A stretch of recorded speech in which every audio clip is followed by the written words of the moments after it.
The hallmark of a hero: bravery, integrity, selflessness. They save the day, ask for no reward, and ride off into the sunset. The Bible also tells the stories of heroes, but they aren't always brave, good, or selfless. In many ways, they're people just like you and me, missing the mark or dropping the ball. What is it that an Abraham or a Sarah or a Moses have in common? We should be telling their stories even today. What makes them heroes? Abraham believed God and became the father of many nations. Sarah believed God and became a mother in her old age. Moses believed God and became the deliverer of a people in bondage. They're all connected by virtue of their great faith, the hallmark of a biblical hero.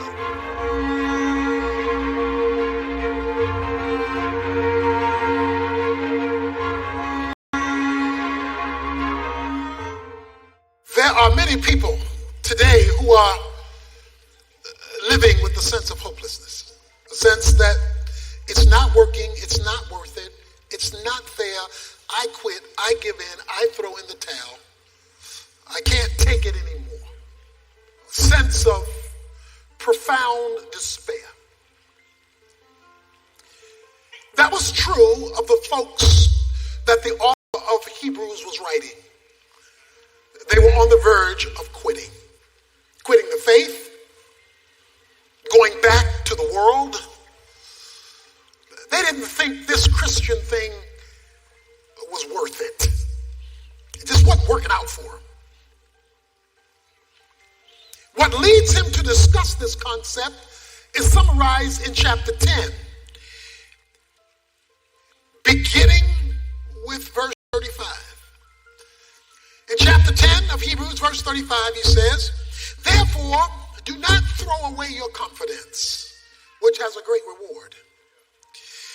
For you have need for endurance, so that when you have done the will of God, you may receive what is promised. For yet in a little while, he who is coming will come and will not delay. But my righteous one shall live by faith. And if he shrinks back, my soul has no pleasure in him. But we are not of those who shrink back to destruction, but of those who have faith to the preserving of the soul." He says, I am writing you so that you don't throw in the towel for endurance. And then he throws the zinger, "For the righteous shall live by faith." We're going to talk about it in a moment. It's supposed to be a lifestyle, not an event. The righteous shall live by faith. In other words, whatever faith is how you should roll. It should be how you flow. It should be your normal modus operandi of life. Faith is not a concept you visit. It's a lifestyle you possess. Because the righteous shall live by faith. So, if you're not living by faith, it's because you're not yet righteous. Because that's how the righteous live. And the righteous who learn to live by whatever faith is get to experience God in action. That's what he says. You get to experience God fulfilling his word. So you got to ask the question, am I living by faith? Because if I'm not rolling by faith, then I'm not experiencing God in my circumstances. Because that's how the righteous roll. They live by faith. But that raises a question. What is faith and how does it work? Verse 1. Now faith is the assurance of things hoped for, the conviction of things not seen. Faith then must have substance. It must have some stuff that you can rely on. Now, what this means is faith is only as meaningful as the substance to which it is attached. If you've got faith in bad substance, then your faith will be insufficient no matter how much of it you possess, because the substance you're placing it in much. or maybe not real at all. Faith has to do with an expectation in a hope that must involve a substance. So the amount of your faith is not tied to how much faith you have. It's tied to how much substance you possess. A little faith in significant substance produces great results.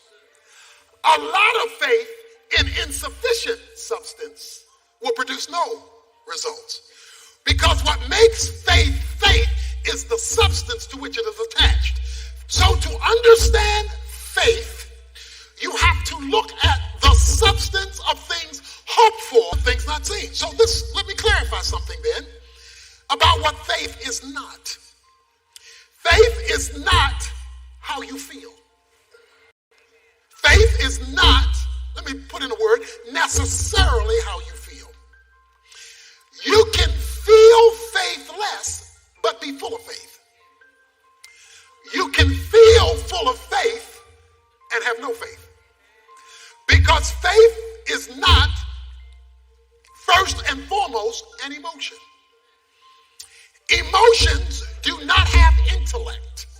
Emotions don't think. That's what emotions are. It's how you feel. And feelings shift based on the information received.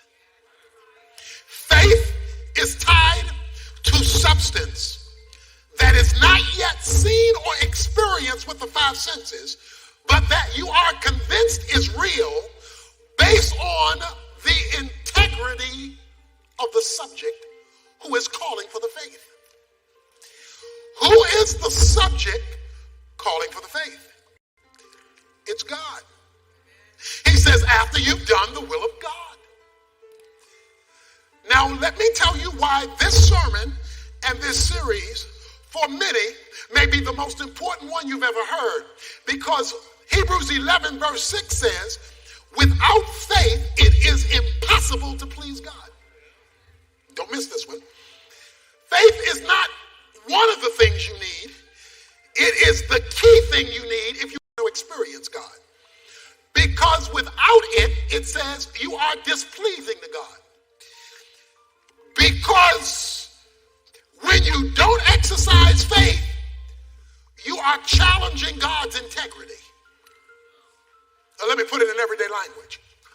To not live by faith is to call God a liar.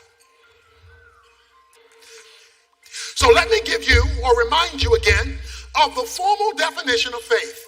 Boiling it all down, faith is simply acting like God is telling the truth. Faith is acting like God. It's not feeling that God is telling the truth. It's not saying that God is telling the truth. Faith is acting like God is telling the truth. That's why the Bible calls it walking by faith and not talking by faith or feeling by faith or even thinking by faith. Unless it has hit your feet, it's not faith. It's intellectual assent to a concept that hasn't gotten mixed with action. Therefore, nothing concrete has shown up in the life. If you want a concrete manifestation of God, then what you believe about God must be met. God can now become concrete in your life and not a theory in your head. God is real. God has power. God makes promises. But you won't see it until he sees motion. If there is no motion, it lies dormant, although it's really there. Faith is acting like it is so, even when it's not so, in order that it might be so, simply because God said so. Acting like it is so, even when it's not so, in order that it might be so, merely because God said so. Verse 2. For by it, faith, the men of old gained approval. For by it, by this definition of faith, the men of old gained approval. He says, I'm going to take you on a tour of the men of old. Men, and he's going to have, that means men and women, because he has men and women in chapter 11, of old, meaning in the Old Testament. He makes a statement in verse 1 about what faith is, and then he asks, are there any witnesses?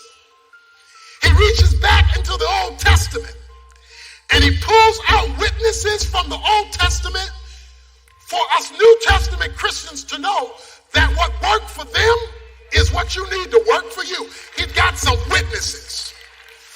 So when we go through this hall of faith, we're gonna look at some witnesses, because Sarah's gonna come forth and a girlfriend has something she wants to share with you.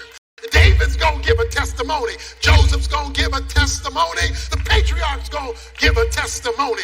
There's gonna be testifying to let you know that verse 1 is the truth, the whole truth, and nothing but the truth. So help you God when you understand faith. He says, I got some testifying to do. He said, by it the saints of old were approved. That means validated and vindicated. There's nothing like when God validates you. The end of chapter 10 says, and he will come. He's going to validate you. That's why the end of chapter 10 says, and when you have completed the will of God.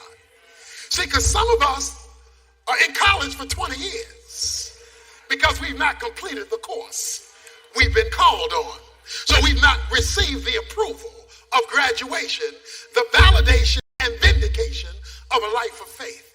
We pick and choose when we want to believe God. We believe God on the things we like. We disregard him on the things we don't like. The righteous, this is how they roll. In other words, non-faith is the exception. Faith is the rule, in spite of how they feel. It's like the 3 Hebrew boys that said, we believe God can deliver us.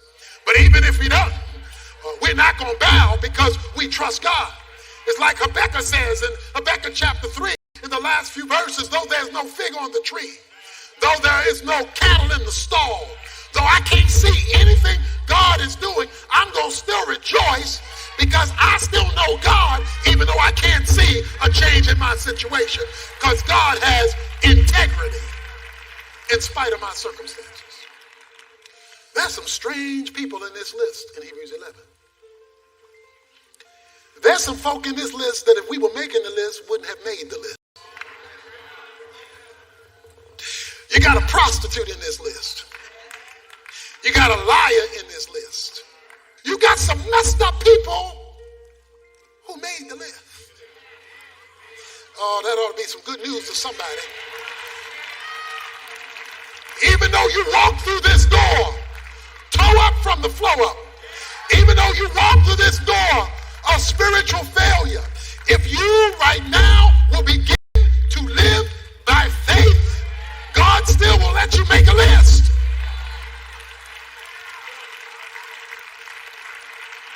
Some folks shouldn't belong here. That means there's hope. There's hope if you and I begin to live by faith and stop faking it to make it. Playing church, playing religion, playing Christianity, and not taking God seriously and stopping our challenge of his integrity. Because why would you answer the prayer of somebody who calls you a liar every day? You lying, God, but bless me. You a liar, God, but give me a better job. You a liar, God, but give me a maid. You a liar, God, but change my circumstance. You a liar, God, but heal me. When God's integrity is challenged, his promises lie dormant and unfulfilled. He comes to his final point. It's a zinger too. Verse 3. By faith we understand that the worlds were prepared by the word of God, so that what is seen was made out of things which are visible. I need to read that again because this is a zinger. By faith we understand that the worlds were prepared by the word of God, so that what is seen, what is visible, was not made out of things which are visible. Let me take you all the way back to the beginning. He says, we understand that the worlds that we do see was created by someone using something we don't see. Genesis 1:1 says, in the beginning, Elohim created the heavens and the earth. That's the Hebrew name for the creator God, found in Genesis chapter 1, verse 1. Stay with me here. It says the worlds. And notice the word worlds in verse 3 is plural. That means the whole universe, not just the earth. So the whole universe, all the galaxies that exist, was created by someone you can't see, using stuff you can't see, to create a universe you can see that we're still trying to look at through telescopes, but there are too many galaxies that even our strongest telescopes can't even locate them. What is faith? Faith is the substance of things hoped for, the evidence of things not seen. So God has operated this way from the beginning of bringing stuff you can see out of stuff you can't see, and he created a whole universe with this strategy. Now, what did you tell me your problem was?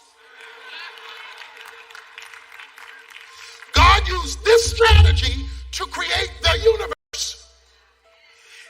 And how did he do it? Verse 3 says, by a rhema word. The word there is rhema. A rhema word means a divine utterance, a spoken word. He's spoken. You remember Genesis 1? In the beginning, God said, let there be light, and there was light. God said, let the water be separated from the land, and it was so. God said, he uttered a word, and what wasn't became because of what was uttered. Somebody who you don't see said something. And somebody you can't see, because we can't see God, who said something you can see happens. That's why the centurion told Jesus, all you got to do is speak the word. You got to utter the word, and this thing I'm dealing with will change. Stay tuned here. We live in a world where we've been duped. Did you know you have to believe in evolution, you got to go to college first? To believe that the world came from this primeval slime that grew into an amoeba, that grew into a monkey, that developed self-consciousness and became a man. You got to go to college for that. That's where you got to go. Faith, the divine fiat, the divine utterance, and these things came into existence. But modern man has duped a whole generation.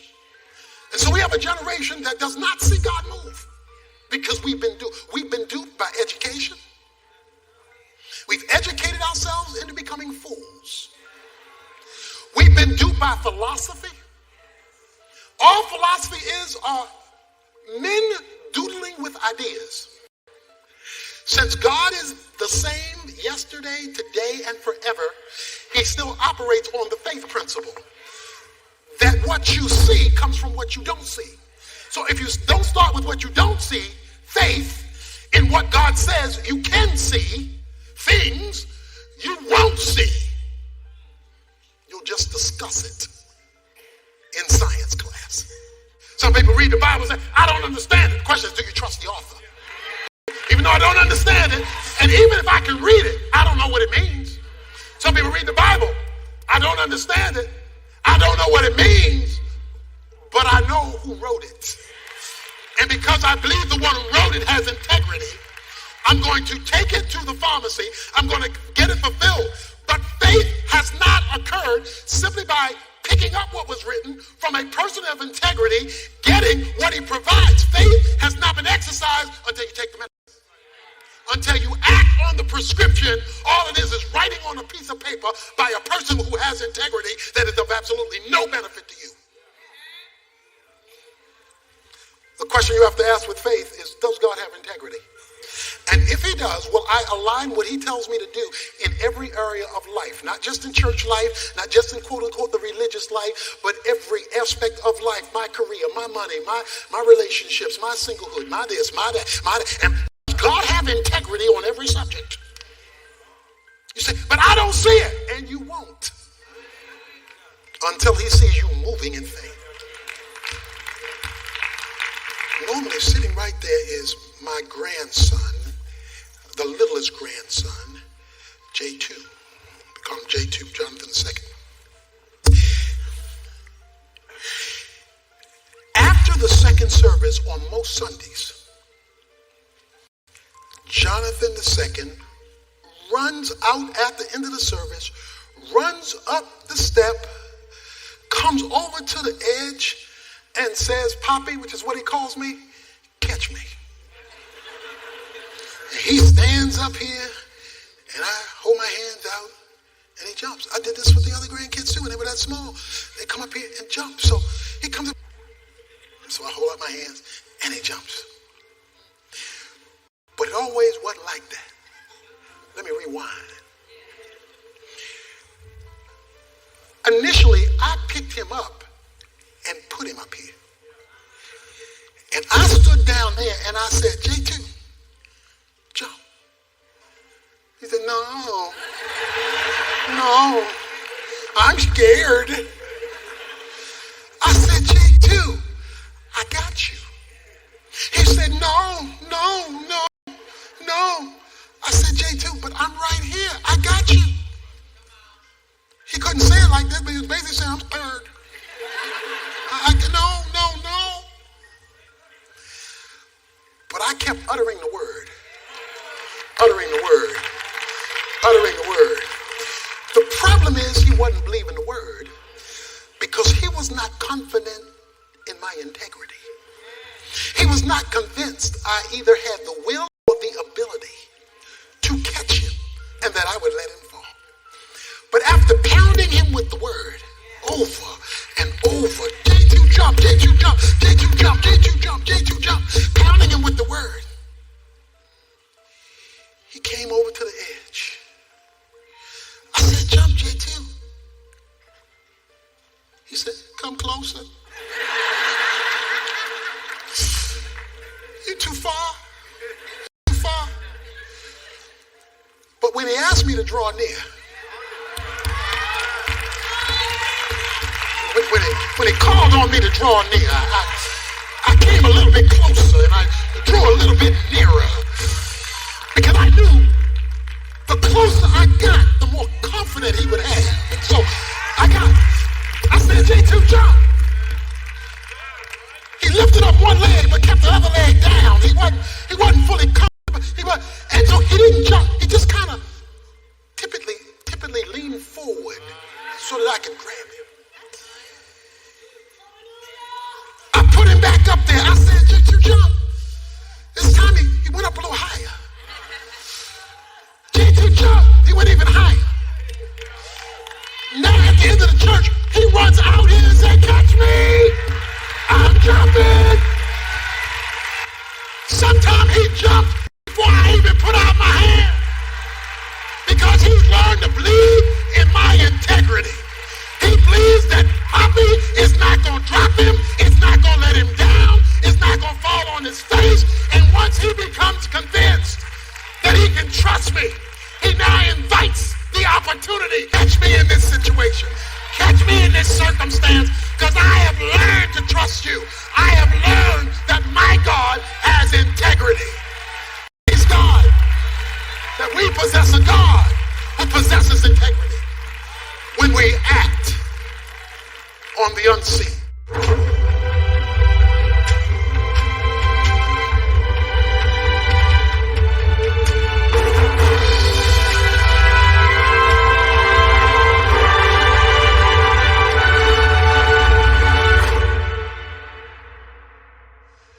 Well, faith is measured by your feet, not by your feelings. Feelings change based on circumstances, based on how things are going on around you, people in your life. If times are up, you're going to be up. Times are down, you're going to be down. You can't base your faith on your feelings. You base it on your feet. That means faith is measurable. It's not this amorphous concept where you're not sure you have it or don't, because you can always know which way your feet are moving, which way your decisions are taking you. When you define faith by the movement of your feet, then faith becomes very real in your life. In fact, you can be operating by faith even when the feelings are in the opposite direction. You can feel very full of faith when you're actually faithless because your feet are not moving at all. So become a person of great faith because you're a person of great movement.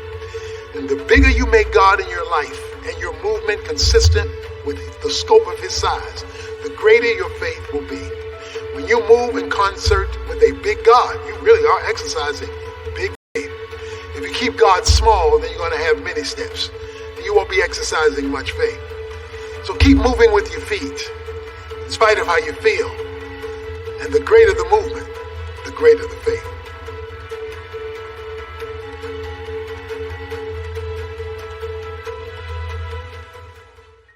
The Bible tells stories of people that today we call heroes. They've sought to inspire humanity for over 3,000 years. We also have a story that is connected to these heroes by virtue of our faith. My CD series, Heroes of the Faith, include 12 sermons in 2 volumes, which you can have with your gift of any amount to our ministry. It's my way of saying thanks for helping us bring God's Word to a world in need. Visit our website at tonyevans.org and request your copy today.